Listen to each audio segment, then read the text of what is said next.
And welcome back in, everybody, to another edition of the Chris Mathis podcast. As you guys can see, I am riding solo today, which is fine. Spence had a lot of homework to tend to, and that's okay with me. We're going to roll right into this. Of course, we'll miss Spencer, but he does have a hand in this episode, and I'll tell you guys how in just a few moments. And we're kind of going to go off what we typically do and swap it up a little bit simply because Spencer, who's a big part of the show, the co-host, obviously my brother too, at L Savage Spence, is not with us today, but he will be back next week, and we'll have more on next week later on in the show, including potential talk to him Tuesday in the works with two guests, and we'll talk more about that here later on the show. First and foremost, big time shout out to our sponsor of our show. That is Information on Demand. Information on Demand brings you each and every edition of the Chris Mathis podcast, whether you need criminal background checks, drug screenings, E-Verify, academic accreditations, or other screening services. They've got you covered. And it doesn't matter if you're here in Florida, if you're in Colorado, California, North Georgia like Spencer, Tennessee, wherever you guys are, just down the road from where I'm at right here at the iHeartMedia studio right here in Tampa, Florida. They can take care of you guys in just 8 hours or less. That's my friends at Information on Demand. And you can rest easy knowing a highly trained search team will get you the information you need in just 8 hours or less. Information on Demand. They're fast, they're accurate, and they offer affordable pre-employment background screening services. Give them a call today, 855-914-4636. Look on the screen right now if you guys are streaming via Spotify and or YouTube, 855-914-4636, or visit them today, informationondemand.net. Saw my friend David, of course, there with Information on Demand, and great guy. Got to see him last weekend for the holiday as I made my way back to Blairsville. Had a great time seeing some of you guys, and I appreciate you guys saying hello while I was back in town. It felt good to be back and obviously say hello to everybody, but at the same time, glad to be back here in Florida at Tampa iHeartMedia Studios and right here in the podcast studio, which is awesome that I get to use this because if you guys recall, when we started this podcast a little over a year ago, I was in my bedroom, pressed up against the closet door. Now I actually have a space, so it feels much better. Thank you, iHeartMedia Tampa Bay. I do appreciate you guys. And more importantly, thanks for my shot with the Ronnie and T-Crash show as the executive producer, working with guys like Ronnie Night Train Lane and, of course, Tom Krasnicki as well. Super awesome stuff so far in my first 5 weeks with the show. As you guys know, I started off with the Pat and Aaron show 12 to 3 in the afternoons for the first 6-7 months. And then a little bit over a month ago, I was moved. In fact, the whole entire station had a lineup change in regards to show lineups. I was moved from the afternoon show 12 to 3 with Pat and Aaron to the afternoon drive show from 3 to 7 weekdays on 953 WDAE with Ronnie and T-Kraz. Really liking that, of course. And I'm glad you guys have followed me along the way. And obviously want to start off things with some football talk. Again, Spencer not here, but we will talk about what Spencer contributed to the show today because he did contribute some things. And we saw on Tuesday night, the recording of this show, we've got the college football playoff standings out right now. Georgia at number 1, Michigan at number 2, TCU at number 3, and USC at number 4 with Ohio State at 5 and Alabama at 6. Both those teams on the outside looking in. But, of course, it's going to be fun to see these teams down the stretch. Week 14 rankings of the college football playoff are now out via ESPN. And Georgia at 1, Michigan at 2, coming off of a huge victory over Ohio State.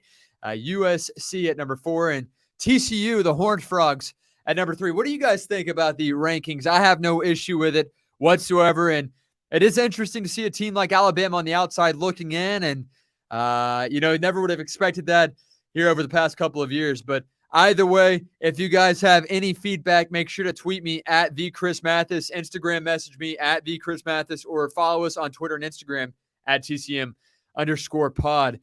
We are always welcome to all of your feedback, and we appreciate you guys also giving us a review on Spotify and or Apple Podcasts. The app simply has 5 stars right beside our title of the podcast, The Chris Mathis Podcast. You can leave a review 1 to 5 stars. Also, you can type up a short paragraph too. A 5-star review would be great, but hey, I appreciate honesty. I want to get better each and every episode for you guys. And so far, you guys have really loved what we've done here on the podcast over the past couple of months, in particular, with some great guests for Talk to Him Tuesday. Gabby Akinsanya joined us a few weeks ago. We had Ralston Drake, who just hiked the entire Appalachian Trail. I went to high school with him there at Union County High School. We've got another big potential guest in the works right now for Talk to Him Tuesday. He also went to Union County High School. He graduated several years ago, but he's had an awesome career, and one that not a lot of people that I know of, even with the clientele that I've met here in Tampa Bay, are in the field that he's worked in. So we'll talk more about that here momentarily. But first and foremost, want to talk some football. Again, primarily NFL. And I thought this would be cool with Spencer being out. I don't want to give a game-by-game prediction because I thought who wants to sit in here for that when it's just one voice sitting there breaking down, 14 games, 16 games, depending on how many teams are on a bye this week. Obviously, at least 2. Excuse me. But Starbucks, if you guys want to sponsor me, I'm drinking a solid drink here, vanilla sweet cream cold brew, my go-to as of late. And typically I don't add the cold foam on the top, but I have been the past week. It's phenomenal. It really is. And obviously Starbucks, if you want to not even sponsor, if you want to send me a gift card or something, that'd be cool. I will definitely promote. Here's the logo just for you guys. Where is that at? Right there. You can see that right there. But we're going to get into the NFL standings across the National Football League as we get down to the nitty-gritty. It's been fun to follow the NFL this year because there's only 2 or 3 teams that I think stand out from the rest. You guys probably know which 2 or 3 teams they are. Of course, I think Kansas City should and more than likely is in that mix for you. Also, the Philadelphia Eagles should be in that mix as well for you. I know they are there for me as well. And also, another team being the Minnesota Vikings, a team that could be in the mix too. Tampa Bay, we know how things have gone there with the Buccaneers this year, and it's not been pretty. However, they still are atop the NFC South. Your Atlanta Falcons, I know most of you guys are Atlanta Falcons, Carolina Panther fans. Some New Orleans Saints fans too, John Mancuso, Joe Mancuso, Kathy, and of course, Mark Mancuso probably tuned in right now. They're still in the mix. We have a big game on Monday against you guys right here in Tampa between the Saints and the Tampa Bay Buccaneers. But I thought a cool segment to do today would be contender or pretender in the National Football League. And we're going to get things rolling off. We've picked out 8 different teams, 4 from the AFC, 4 from the NFC. And I'm going to judge if they are true contenders or not here this NFL season. And we'll start things off with the Los Angeles Chargers. And we all know that the Chargers are led by Justin Herbert, a quarterback that has tons of potential. This year, he's thrown for just over 3,000 yards, 19 passing touchdowns, 7 interceptions on the year.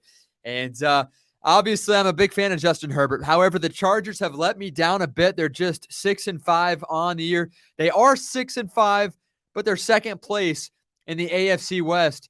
A division that everybody thought was going to be a very dominant division, and boy, were we wrong on that. Obviously, with the Denver Broncos being an absolute pitfall, they've been terrible this year. Russell Wilson has been subpar, and I feel bad for Broncos fans that really bought into Russell Wilson coming into this year and thinking, hey, Russell Wilson was going to lead us to the promised land, because he has not done that. We saw on Sunday one of his teammates was upset with him on the sideline and actually chewed him out. I believe it was Purcell, a defensive tackle for the Broncos, chewing out Russell Wilson on the sideline. If you guys want to see that video, go check out the Ronnie and T-Kraz show page blog at 953WDAE. I've got an awesome video up there, a tweet as well with that clip. But you look at the Chargers, and they started off the year 0-3, losing to the Rams, the Cowboys, and the Saints. Questionable there. But then they won against the Raiders, fell to the Chiefs, fell to the Jaguars, then beat the Texans, the Browns, and the Broncos. Fell to the Seattle Seahawks in Week 7. And then to start off this month, they beat, I believe, the Atlanta Falcons, if I'm not mistaken, as I just lose my page on my notes right here on the Chris Mathis podcast. And we're going to pull up that schedule right here for the Chargers. Again, 6-5, second in the AFC West. And so they beat the Falcons 20-17. I believe that was a clutch field goal late in the game. That was week 9. They lost to the 49ers in week 10, lost to the Chiefs in week 11 as well, and then beat the Arizona Cardinals 25-24 in week 12. They'll take on the Los Vegas Raiders, I should say, this Sunday in Vegas. The Chargers 6-5, second in the AFC West. I can't say that they are a true contender. I want them to be. I know they have star talent, but they've battled through some injury at the wide receiver position. I don't think Justin Herbert has had a fantastic year, not lived up to the expectation I had for him. But I do think the Chargers are still good. They're still going to make the playoffs more than likely. They will not surpass the Kansas City Chiefs in that AFC West division. Now we'll move, and that was, of course, with the first AFC team. We'll move over to the NFC South, the Tampa Bay Buccaneers, led by the oldest quarterback, the oldest player in the NFL. That's Tom Brady. And look, I would be lying to say the Buccaneers are in good hands right now. I would like to think that they are, but they've let me down. I had them coming in this year winning 11 out of 17 games, going 11-6. They currently sit 5-6, 5 wins, 6 losses. They are in first place in the NFC South, which is a bit surprising at 5-6. And the fourth place New Orleans Saints are 4-8, and they'll play the Buccaneers in Tampa Bay on Monday night. I'll be at that game. I'll be reporting on that game. Make sure to follow me at the Chris Mathis for awesome content. And of course, follow WDAE at 953 WDAE as well. But the Buccaneers, they have been very shoddy, very spotty in all aspects of the game, offensively, defensively, in particular, some special team struggles too. And look here, guys. Obviously, the Buccaneers started off the season 0-3. They lost to they actually started off 2-0. I'm looking at the preseason right here. They started off 2-0. They beat the Cowboys week 1 convincingly 19-3. I thought, hey, Tampa Bay is going to have a pretty solid year. They beat the New Orleans Saints on the road 20-10, which is a feat that Tom Brady had not done in the regular season entering that game. He did that. Then they fell short of the Packers in Tampa 14-12, and what was just an abysmal of an offensive performance. Both offenses struggle. It was Tom Brady. It was Aaron Rodgers, and both teams could not muster more than 14 points. Week 4, Kansas City beat Tampa Bay 41-31, again in Tampa Bay. Week 5, the Buccaneers won 21-15 in Tampa. Then they hit the road. They fell short to the Steelers 20-18. They lost to the lowly Carolina Panthers 21-3 in Charlotte. Spencer was at that game, and his friend Carson Garrett, my friend too, Carson Garrett, was at that game. I just saw Carson in Blairsville over the weekend. Love that dude. Love Graham and Wyatt. I hope they're tuned in right now, but they were at that game. I'm talking about Carson and Spencer, both disappointed with the outcome of that game as the Buccaneers fell short 21-3. Look, that was a game in which I thought, hey, Tampa Bay has some serious issues. How do you lose that game? Mike Evans dropped a go route, what would have been a touchdown pass, and since then, Mike Evans has gone cold for the Buccaneers, even though he did eclipse 10,000 career receiving yards on Sunday against the Cleveland Browns. But, obviously, the Bucs have been a letdown, and I'm still awaiting the Buccaneers to piece it together, but they've been suffering some injuries. Tristan Wirfs, a key offensive lineman on that Buccaneers line, is now out for at least a month. That's a big blow, so the blows just continue to stack on. And losing to the Cleveland Browns was not good for the Buccaneers. They will take on the Saints in Tampa, 8:15 Monday Night Football. Look, they must win this football game. They are in first place playing against the fourth place New Orleans Saints. Hopefully they can get it done, but I'm not quite sure if they can. And again, I would like to see it happen, but I don't know. At this rate, the Buccaneers will be in the playoffs. If the Bucs can get healthy, and when I say healthy as possible, Tristan Wirfs back, Ryan Jensen potentially back at center, I feel decent about the Buccaneers in the playoffs when they get there, but they have to hit a stride and win, I would say, 3 of their last 4 or 2 of their last 3 heading into the playoffs. Otherwise, no, they are not a contender. They are a true pretender this season. And again, I had them winning 11 games. I'm not going to be too biased and say they're going to be a serious threat in the playoffs. Back to the AFC, the Cincinnati Bengals We know Joe Burrow and what he's been able to do with the Cincinnati Bengals and that offense. They take on the Kansas City Chiefs this week. The Bengals, I do think they are contenders. They're 7-4. They're second place in the AFC North. They have a good quarterback, a great quarterback, and Joe Burrow. Joe Shiesty, 23 passing touchdowns, 8 picks on the year, a QBR of 101.7. And I really like what I've seen from Joe Burrow, even with Jamar Chase going down for a considerable amount of time, his number one target. They've still been able to win some football games. And I think that the Cincinnati Bengals are true contenders. We saw them last year in that Super Bowl. They fell short to the Los Angeles Rams, who have really they've dropped off more than any team in the National Football League. I think if you're a Rams fan, you're the most disappointed fan in the NFL right now, unless you're a Denver Broncos fan, because the Rams have completely dropped off the face of planet Earth, and they are garbage. They are hot garbage. Cooper Kupp is out. Matthew Stafford does not look good. He did not play on Sunday. Just so many question marks. Does Cam Akers even want to be with the Rams? I don't think so, but they needed him, and he's playing now with the Rams. We saw him on Sunday playing against, I believe it was, the Chiefs, if I'm not mistaken. The Chiefs or the Rams, I can't recall. But either way, the Rams have been the Rams have been absolute garbage this year, coming off of a Super Bowl appearance. They did beat the Cincinnati Bengals last year. I do have the Bengals being a true contender in the AFC North. They are second right now at 7-4. I think they're legit. Moving back to the NFC, the New York Football Giants. You see a photo up here on YouTube, on Spotify. Saquon Barkley. And yes, that is Odell Beckham Jr. Why is OBJ up there? He's not played for the Giants for several years now. Look, the Giants, they're 7-4. I really love what Coach Daboll has done there with the New York Giants. He's solid. They've won 7 games. They're third place in the NFC East with 7 wins. Now, the fourth place Washington Commanders not too far behind with 7 wins as well. They're 7-5 in the NFC East. I think the Giants are good. I think they have outperformed their roster. They've outperformed the injuries that they've had to deal with. I think they drafted better than anybody thought that they would have drafted. They hit big this year in the draft. I'm a fan of what the Giants have done so far this year, and I think the future is very bright. However, are they true contenders? No. Unless they can do what I'm kind of insinuating in that picture on YouTube and or Spotify. You see OBJ. We know Saquon Barkley is back. He's healthy. He's leading the charge for the Giants. He's leading the G-men. But OBJ is not in the Giants uniform this year. He's still a free agent. If they can land OBJ, I do think they're a contender. And when I say contender, I think they're in the playoffs and they can maybe win a game. I don't think that they're a Super Bowl contender unless they can work some magic, kind of like they did against the Patriots when Tom Brady was in New England several years ago when I was much younger.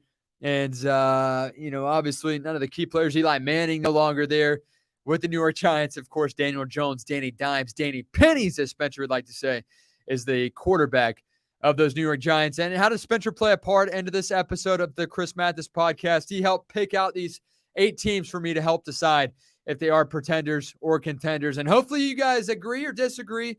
No matter what, shoot me a text, shoot me a tweet at the Chris Mathis, at TCM_pod. Let me know. A shout out Cade Dockery. I know he's tuned in right now. My guy Gavin at Young Harris College as well. And Caleb McCoy, much love, brother. Thanks for letting us know that you tuned in last week. But no, the New York Giants, they are not true contenders in the NFC. They've lost 2 straight games. I'm not a believer in the New York Football Giants. Now, the Tennessee Titans, on the other hand, yes, that's Derrick Henry throwing the football. We saw him throw a passing touchdown a few weeks back. Are the Tennessee Titans, led by Mike Vrabel, are they contenders? The answer is yes. Now, can they hold it up and go down the stretch and win it all this year? I'm not going to say yes to that, but I do think that they're a serious threat. They pose a serious problem for teams in the playoffs simply because of that rushing attack and because of that man named Derrick Henry, the running back there for the Tennessee Titans. Now, Ryan Tannehill is still the quarterback in Tennessee and Nashville. 10 passing touchdowns, 4 picks, just under 2,000 passing yards. I don't think you could be a contender with Tannehill, a true contender, a Super Bowl contender with Tannehill under center. I do think that they can run through some teams and beat up on some teams in the playoffs and maybe win a playoff game or 2. But as far as the Tennessee Titans making a run at the Lombardi Trophy this year, having to go through Joe Burrow and the Cincinnati Bengals, having to take on Patrick Mahomes and the Kansas City Chiefs, who look phenomenal. Oh, yeah, the Miami Dolphins, too. Yeah, they're legit.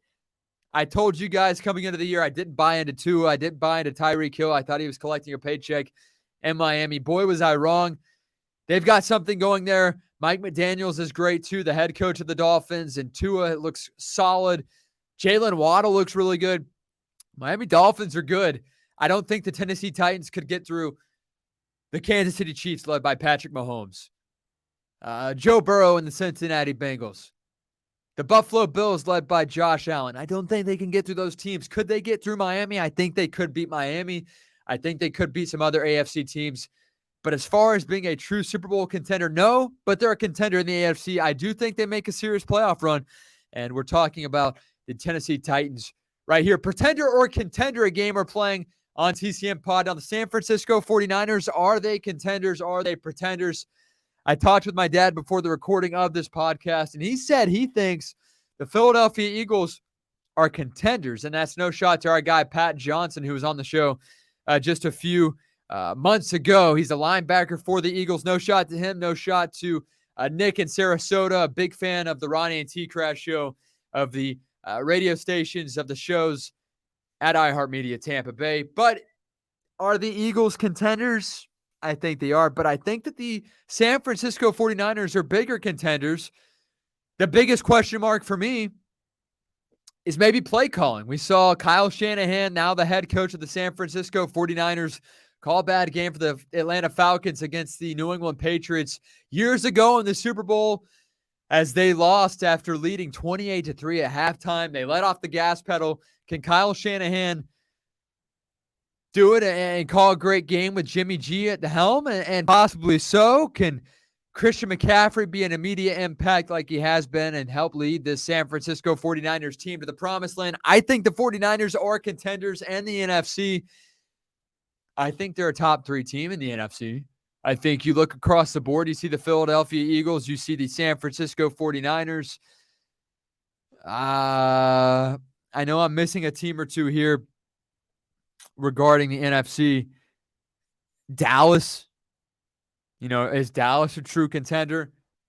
I do think San Francisco is a true contender if they can stay healthy, and I know they've battled through some injuries. They lost their starting corner after tearing his ACL once again. I believe he's tore his ACL 2 or 3 times now. Jason Verrett, a guy with a lot of potential, but as Spencer said a few weeks ago on the podcast, he probably should have hung up the cleats years ago. Also, Minnesota. They have to get through Minnesota. Is Minnesota a contender? We'll talk about Minnesota in just a moment. So that was another NFC team. Now, are the New York Jets pretenders or contenders? And I think you look at their record, and maybe that's why you consider them a contender. 7-4, third in the AFC East. I just don't know if they are. Mike White at quarterback had a phenomenal game last week. Threw 3 passing touchdowns, over 300 yards through the air, a QBR of 149, stepped up big in the absence of, look, what was an absolute joke of what we saw from their starting quarterback, Zach Wilson. What was he doing? Not giving props to his defense, not taking accountability just a week ago after his offense put up 3 points and the defense allowed 3 points to the New England Patriots, and the Patriots walked it off with a punt return for a touchdown. After the game, the quarterback, the captain of the team, Zach Wilson, had an opportunity to own up to the fact that his offense didn't perform well, that he, as the quarterback of the New York Jets, let down his defense. And he said, no, we did not let down the defense, even though his offense put up 3 points and he played bad. I believe he completed 6 passes in the second half. I think he went 9 of 20-something in the entire game. And he didn't take accountability as the captain, as the leader of the team. And Robert Saleh, head coach of those New York Jets, said, hey, you know what? Look, man, we can't have that. We drafted you to be our leader, to be a captain, to help lead the way. And even if it's not your fault and you're a captain, you're a leader, especially if you're the quarterback, you have to take accountability in the public eye. You have to back your team. You have to back your teammates. Let them know that you believe in them. And the fact that he did not back what his defense did, he didn't stand up for what his defense did. He didn't show them love after their loss to the Patriots a few weeks ago. He simply just said, no, the offense did not let down the defense. To me, that's a loser. Zach Wilson, Spencer would say he's winning off the field for his search for Cougars. A lot of people, a lot of you guys, you filthy animals would agree with that. But he's not a winner. And we saw Mike White come in. He stepped up 22 of 28 last week. Just 6 incomplete passes, 3 passing touchdowns for Mike White, 315 yards for the Jets quarterback that replaced Zach Wilson for his comments after their loss to the Patriots on November 20th. Then Mike White leads his team to a 31-10 victory over the Chicago Bears on Sunday at home. Are the Jets contenders? They're a playoff team. They're going to contend for that playoff spot. They're going to contend for maybe a playoff win, but do they have a shot to win? No, and it comes back to what I just said about the Tennessee Titans. Can they get through the Bengals? Can they get through the Chiefs? Can they get through the Buffalo Bills? And on top of that, can they get through the Tennessee Titans? No, the Jets cannot do that. No shot that they'll be able to do that. Can they get through the Chargers? No. So, Spence, does that answer your question? I don't think so. I don't think they can. Hopefully that answers your question, but as far as the Jets being a true contender, no. Again, this episode of the Chris Mathis podcast is brought to you by my friends at Information On Demand. Check them out, informationondemand.net, and we're continuing to talk about pretenders or contenders right here in the Chris Mathis podcast. Are the Minnesota Vikings, led by Kirk Cousins, contenders? They're 9-2. I can tell you that much. The swagger the Vikings have, the talent they have with Justin Jefferson, Dalvin Cook is unreal. They've got a solid defense. They've got Adam Thielen, who's gone under the radar again this year. Kirk Cousins, 17 passing touchdowns, 2,700 yards passing, QBR of 88. QBR under 90 for a seasoned veteran quarterback. 17 passing touchdowns to 9 interceptions. I think their defense is good enough. I think their offense is good enough if Justin Jefferson is doing his thing, which he should be able to. Justin Jefferson lighting it up this year, 1,200 receiving yards. 1,200 receiving yards for a guy just 11 games into the year. There are still 6 games remaining for this guy. He's going to be close to 2,000. Justin Jefferson, 81 catches on the year. He needs 19 more to hit 100 on the season. 6 games to do so in the regular season. 5 touchdown catches. Look, if Justin Jefferson stays healthy, the sky's the limit for that offense. The bigger question is, can Kirk Cousins handle primetime? That's my biggest concern for the Minnesota Vikings. And Kirk Cousins' record in primetime under the lights is not good. Just is not good. And it's something that for me to say, hey, he's a primetime quarterback, for me to say the Minnesota Vikings are contenders, I got to believe in the quarterback. He's 2-10 on Monday Night Football. 63 completed passer rating. Completion percentage for Kirk Cousins, the quarterback of the Minnesota Vikings, in 12 games played on Monday night. I don't know. That worries me alone. 2-10 on Monday night alone. I don't know. And I think if I can't sit here and convincingly say or firmly say that the Minnesota Vikings are contenders or believe in Kirk Cousins as a quarterback to lead his team to the promised land, then I can't say you're a contender.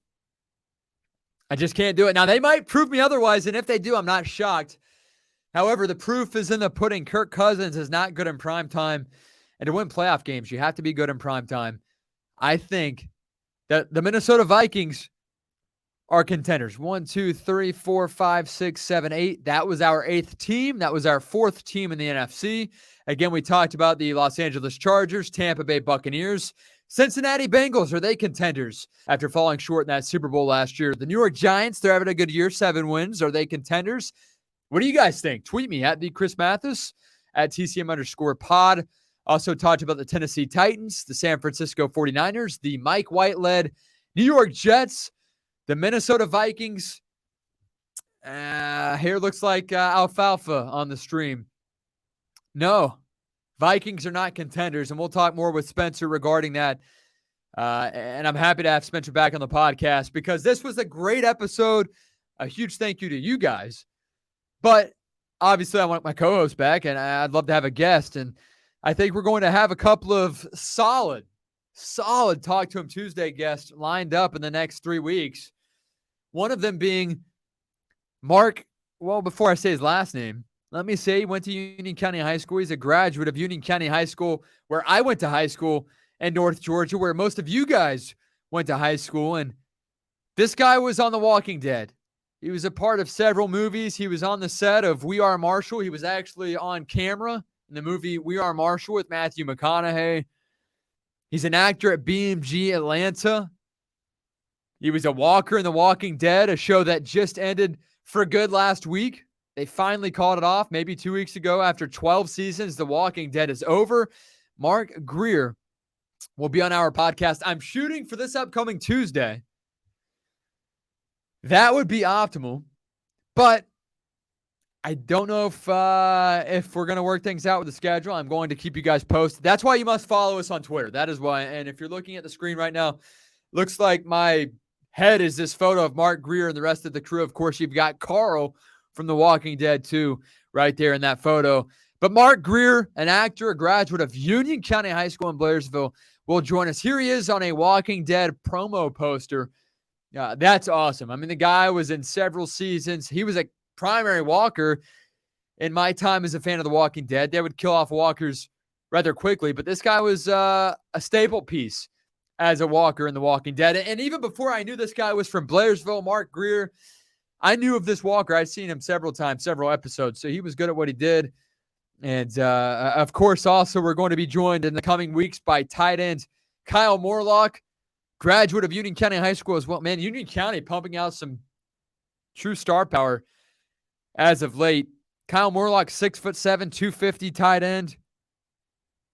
All-American, spent 3 seasons at Shorter University and just entered the transfer portal and has been offered by several D1 schools, LSU, Florida State, Oklahoma, Tennessee. So many. Go look at his lineup of teams that have offered him. Schools that have offered Kyle Morlock.